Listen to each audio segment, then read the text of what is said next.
Do you feel that you're using your mobile phone excessively? Do you feel that you're not able to complete your daily set goals because of your mobile phone usage? Do you want to decrease your phone usage? If the answers to these questions is yes, then this video is for you. In fact, many of you might be preparing for various exams coming in few months or maybe exams coming in the next year. And one of the key problems or hindrance which students come and tell us is that during their preparation, mobile phone usage creates a lot of difficulties. So let's discuss a very important topic today in this video, that is phone addiction. So first we'll try to understand what is this phone addiction, and then we'll discuss some important ways to overcome this phone addiction. Now, in fact, when we talk about the latest psychiatric guidelines for various psychiatric disorders, that is ICD-11 and DSM-5, both now recognize that along with substance use disorders, there may be certain behaviors which have addictive potential. So now they use the term substance use and addictive disorders. So these are mental and behavioral disorders due to use of psychoactive substances, for example, alcohol, tobacco, cannabis, and also specific repetitive rewarding and reinforcing behaviors. So in fact, they have identified some of the behaviors which have addictive potential, for example, gambling disorder, gaming disorder. Phone addiction is yet to be recognized as a diagnosable entity. Maybe in future we may have such diagnosis as well. Now, when we talk about person is dependent on any substance, let us say, for example, person is dependent on alcohol. So what are the important criteria? One is craving. So person may have a strong sense of urge or compulsion to take the substance. Person may have withdrawal symptoms. These are symptoms which occur when the person stops using the substance. For example, person may say that I am having tremors, I am having anxiety when I don't consume alcohol. Tolerance is when higher amount of substance is required to get the desired effect. So person may say that I started with 1 peg, 30 ml of whiskey, but now gradually over the course of time, I'm consuming 1 full bottle of alcohol. There may be difficulty in controlling the substance taking behavior, be it in terms of its onset, termination, or the level of use. There is progressive neglect of alternative pleasures or interests. So person is neglecting other activities because of excessive use of the substance. And there is persistent use despite knowing that it is causing harmful consequences to the body. Person may say, I know it can harm my liver. Despite knowing this, the person is continuously consuming the substance. So these are criteria for substance dependence. Now let's replace the word substance with phone use here. So let us say a person may say that while I'm consuming the phone, I'm using the phone, there is a strong sense of urge or compulsion to use it. I get withdrawal symptoms, I become anxious, irritable when I'm not using my mobile phone. There is development of tolerance. So person may say that, sir, earlier I was only spending 15-20 minutes on my mobile phone, but now gradually I'm spending hours and hours scrolling through the social media, scrolling through the reels, which is of not much use to me. Person may have difficulty in controlling the phone use behavior. There is progressive neglect of alternate pleasures or even some of the important work because of excessive usage of phone. There may be persistent use despite knowing that it is harmful. In fact, now we know studies have shown that it can cause a lot of psychological problems. Even a lot of physical problems may occur because of excessive phone usage. Patients, students, people come and tell us that because of excessive phone usage, I am having pain in the neck. My posture has deteriorated. Even gastrointestinal symptoms can occur, indigestion can occur. But despite knowing all these harmful consequences of phone usage, I'm not able to stop my usage. So can you appreciate, even phone may also have addictive potential. Now let's discuss one important neurotransmitter, dopamine, which is implicated in a lot of addictive behaviors, including mobile phone usage. Now, dopamine is a neurotransmitter which is implicated in goal-directed and reward-seeking behavior. It is important for motivation. And this dopamine is released in a very important pathway that is known as the brain reward circuit. Now, this brain reward circuit, as the name suggests, reward. Now, whenever there is secretion of dopamine in this pathway, it causes a sense of pleasure. So, a person may tend to do those behaviors again and again. This pathway starts from the ventral tegmental area in the midbrain and goes to the nucleus accumbens. Now, if we see the evolutionary process of humans, now this pathway was important to do certain behaviors. But if we do repeated firing of neurons in this pathway, it may lead to some of the addictive behaviors. In fact, experimental studies have shown in animals such as in rats that if animal repeats certain behaviors which causes release of dopamine in this pathway, they tend to repeat that behavior again and again. even if it is detrimental to them, even if it is harmful for them. Now, humans, of course, are no, different from animals. And again, if we do certain behaviors which causes firing of dopamine in this pathway, that can also lead to addiction. And nowadays, technology is such, mobile phones, a lot of apps, they are targeting this brain reward circuit, and that subsequently leads to addictive behavior. Also, we'll discuss another important theory, that is the opponent process theory, important for understanding addiction. Now, this theory states that many emotional states, they are followed by opposing or opposite states. In fact, this theory states that the pleasure and pain, they are opposite emotional states, and we need to keep a balance. So sometimes what happens, let's take an example again of substance use. Suppose a person is consuming heroin. What happens in the initial first few stimulation when the person is consuming opioid, there is a peak of state A. There is a sense of pleasure. And after some time, because of neuroadaptation, a steady state of level A is reached. Now, once the person stops using the substance, it leads to the negative state, that is peak of state B. There may be feelings of displeasure, there may be feelings of anxiety, and subsequently this also fades away. There is decay of state B. So this is basically the opponent process theory. Now, what happens after repetitive use, after many stimulation? So when the person is consuming, now you can appreciate the peak of A, that is the pleasure is not as high. So there is a steady state of level A which is achieved, and after the person stops using, there is a peak of state B. The pain becomes more and more, and subsequently the person may have craving, the person may have a lot of displeasure that may result in excessive use of the substance. So initially it may be because of the pleasure which the person is getting, but after some time, to avoid this negative state, the person may be consuming the substance again and again. And this same principle you can see can also apply to excessive phone usage. So many times when you're scrolling through the social media, you're getting that peak, you're getting that pleasure, but gradually once you stop using, then there may be a feeling of guilt, there may be a feeling of displeasure. Now also we can use this theory to our advantage to understand. So if suppose we increase the pain, that can subsequently lead to pleasure. So for example, if you are preparing for your exam, you can start with doing some hard tasks. Maybe you tell yourself, I'm spending half an hour or 1 hour in my study. So there may be a feeling of displeasure initially, and gradually, to keep the balance, there may be a sense of pleasure which may occur overall. So again, we will utilize some of these strategies when we'll talk about how to overcome the phone addiction. Now also, this phone addiction may have causes which may be much more deeply rooted than we are thinking. So psychologically to speak, again, it may be a lot of evolutionary processes may be involved in these addiction. For example, humans have this need to connect and bond with people. So many times people are using apps such as Facebook, Instagram to connect with people. There is again a need or a desire to get social approval. So many times we are checking our social media again and again to see how much likes we have got, or how many comments we have got, how many shares we have got. So again, there may be a hidden desire of getting approval or to get fame and status. You're posting your reels, your content to get more and more fame and status. So it may be that there may be old, hidden, ancient desires, and now we are using more modern ways to overcome or to get those desires fulfilled. So again, the cause may be more deeply rooted in our psyche than we think of. Now let's understand some of the important ways to overcome phone addiction. Now the first step towards any change is to identify. It's to acknowledge that there is a problem. Often we've seen that people may be spending a lot of time on social media, but family members, when they say that you're using your mobile phone excessively, they may say that no, I'm using it very less. In fact, it may happen to us as well. So it's very important to identify. One of the ways you can identify is by tracking your phone usage. Nowadays, a lot of these mobile phones, they have a tracker. They will tell you how much time you're spending on different apps. So that may give you an idea about how much time you're spending. In fact, personally, when I saw how much time I was spending on mobile phone, it was like a hit for me. So that a sense of awareness might come. Also, there might be specific times when you're using your phones more than other 8 times.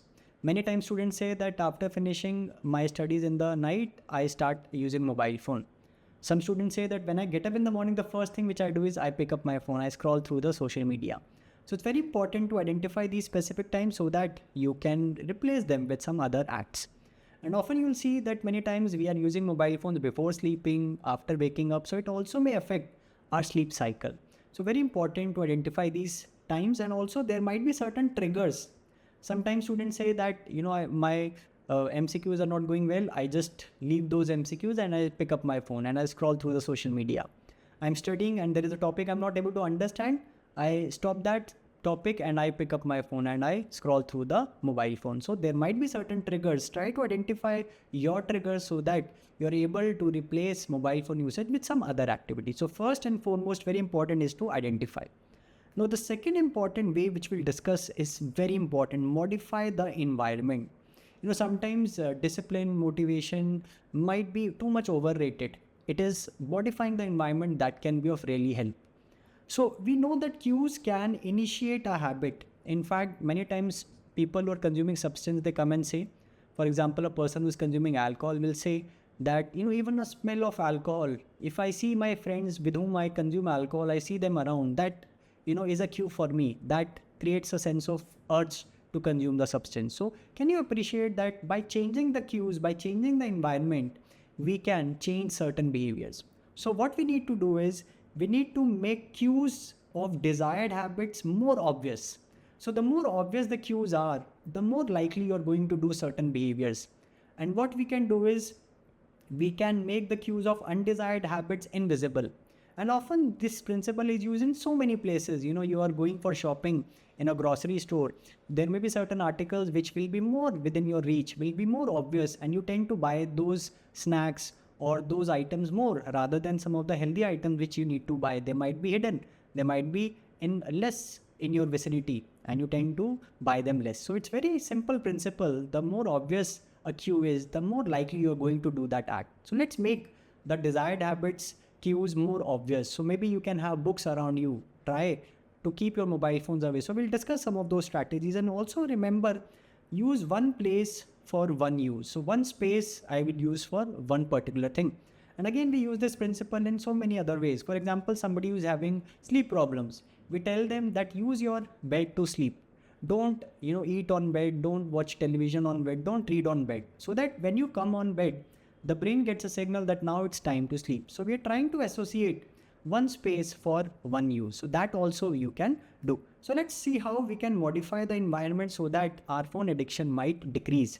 So let's try to create physical barriers. Let's try to minimize the distraction. So while studying, I often say to the students, switch off your mobile phone or keep it on silent mode. Or what you can do is you can keep it another room, keep it in your almirah.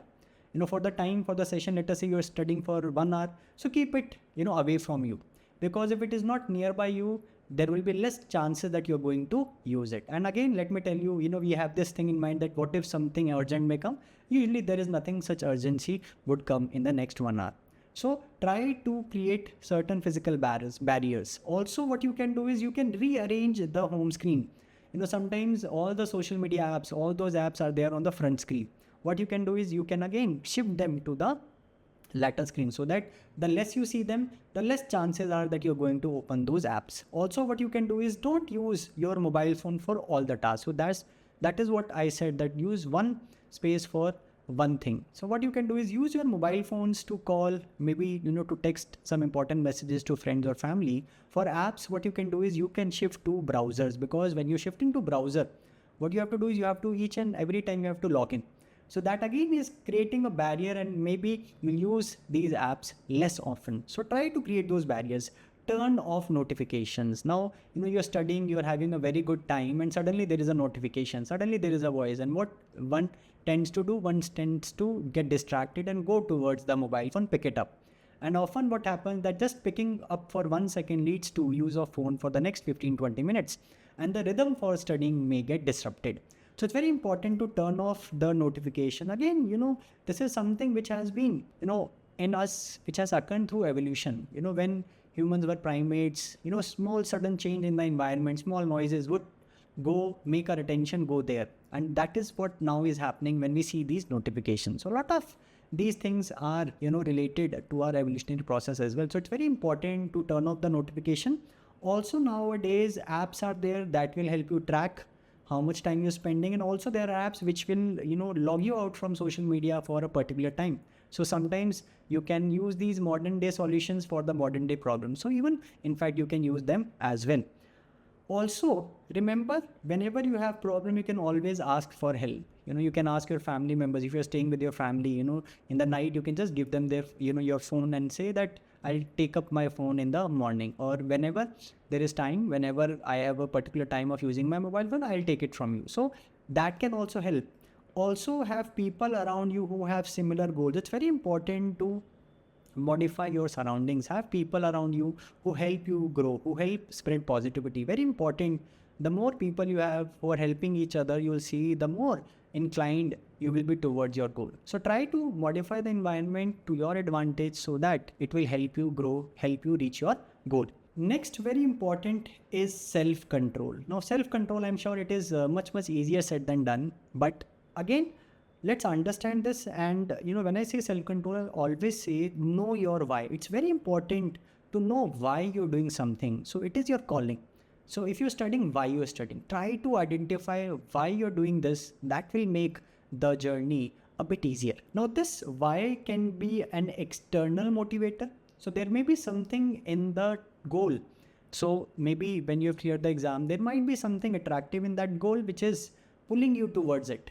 So it could be that, once you clear the exam, there may be a lot of fame, there may be money, there may be a good status. So that may be your why. Again, that is not bad. If you are attracted towards the goal because of this, that is also a way of doing things. Sometimes because to prevent negative consequences, you may do certain tasks. So if you don't clear the exam, there might be negative consequences. Because of that, you are motivated. So these are external motivators, or we say these are the pulling theories. So the goal is pulling you towards itself. Then there can be certain internal motivators, what you want in life, So there may be certain things which are pushing you towards the goal. So it might be internal motivators, it might be external motivator. Whatever the why you are able to find, try to know your why, and that will make your journey a bit easier. So when we talk about self-control, important to understand difference between immediate reward and delayed reward. Again, let's link back to this, to the evolutionary process. So in the medieval times, people would do things to get immediate rewards. Now please understand, nowadays also when you're studying, what happens in between, you think of picking up your phone, scrolling through the social media. So there is an immediate reward. But please understand, when you're studying, that reward would come later on. So what we tend to do is, for the immediate reward, we are, ignoring the delayed reward which may come. So first, acknowledge that yes, there would be a bigger reward in the later on process once you clear the exam. Also, what you can do is, once you understand this, you can also attach small rewards after you study for some time. So maybe let us say you have had a good day of study. You can give yourself maybe 15-20 minutes and do something which you enjoy doing. So you can also use this knowledge to your advantage. Try to delay the urge. This is something which we also discuss, people who consume substance, urge surfing. So we tell them that, urges are like the waves in the ocean. So let's try to, surf those urges. So what you will see that you would think that the urge would continue to increase, but once you just wait, you will see that after some time that urge would ultimately itself would decrease. So just try to delay the urge and you will see that the urge would decrease. So you can do this urge surfing. Also try to relax, do deep breathing, drink water. These things can help you decrease or delay these urges. Also what you can do is, you can do with something known as phone fasting. Try to have few hours of the day when you're not using your phone, or you can do this digital detox people do nowadays, maybe few days or in a week you're not using your mobile phone. So try to have some time in your day, in your week, when you're not using the mobile phone. Let's also discuss some techniques to overcome some of these problems, and one very important technique which we talk about is time boxing. So let's try to have time boxes in our life. So suppose you have a day schedule, you can have your day schedule like this. So you have identified some of the hours of the day in which you're going to study. And also you've identified some hours of the day in which you are going to do some other activities. For example, there is a breakfast time, there is a lunch time, there is a dinner time. So you've identified already that these are the time period in which I'm going to do these activities. So it is like, putting your mind in the default mode. So you don't have to think that what thing I have to do during this time. You can in fact also identify some of these time boxes in which you are going to do particular things. For example, you're going to give GTs or you're going to do MCQs. That will help you, help your mind to understand that you don't have to think about what time you have to do for what activity. So this will again help you to improve your potential. Also, what you can do is during this time boxing, you can also, write down 10 to 15 minutes of the day in which you are going to, use your mobile phone. So you already know that this is the time period of mine where I use my mobile phone. So that again would help you limit your mobile phone usage. So you can use this technique to your advantage. Also, try to tackle procrastination. Sometimes students say, I become procrastinated for studying and that leads to my mobile phone usage. So when you are having procrastination, what you can do is you can use small easy steps. So start with a small topic, with an easier topic, and gradually once the momentum comes, then you can go to the difficult and you can go to a larger topic. So again, you can use this strategy to tackle procrastination. Now also try to use alternative methods, something which we call as positive addictions. Now this also will be very handy. So what you can do is changing your lifestyle will also help you to overcome phone addiction. Why to have negative addiction? Let's have some positive addiction. For example, have some physical activity like running, like cycling, few minutes or few, hours every day, so that would help you in your study as well. So these activities will help you to build up the dopamine reserve in the body, so that can be used when you are studying. So very important to have some of these addictions as well, positive addiction which we say, so that you can use you to your advantage. Now also remember that phone in itself is not bad. We are not saying that don't use phone. It's very difficult to not use phone these days. But what we're trying to say is it's how we use that would decide whether we are using it positively or negatively. So it's like a double-edged sword. It can lead to good results. It can also lead to bad results. So it's the way how we are using. That is important. Now with this, I'll end it with a very famous quote of Muhammad Ali. In fact, he was also in the same situation what you are in right now. So what he said to himself, he said, I hated every minute of my training. Like you would say, sir, every day we have to study, we have to see the videos, you have to see the lectures, you have to do notes, we have to do MCQs, GTs. So what he said to himself, that you can also say to yourself. He said that don't quit, suffer now and live the rest of your life as a champion. So I'm not giving you that goalie which we've been getting from ages, in 10th, they would say, clear your 10th exam and life will be set. Then they said that clear your 12th, the life will be set. Clear, MBBS, the life will set. I'm not giving you that goalie, but I'm telling you that if you clear this exam, it will be a very important milestone in your life. After that, it is up to you what you want to do in your life. So it's a very important milestone. In fact, I always say this to my students, the next few months of your life are going to decide the next few decades of your life. I don't think there is anything more motivating than this. So try to have a proper time schedule and use it to your advantage. So with this, I would stop, and I always say, keep smiling. I always say this to keep a smile, because smiling will not change the consequences, but it will change the way you're handling them. And keep moving forward. Take one step at a time, keep moving forward, and you'll see gradually you will reach your goal. So with this, I would like to say thank you. All the very best.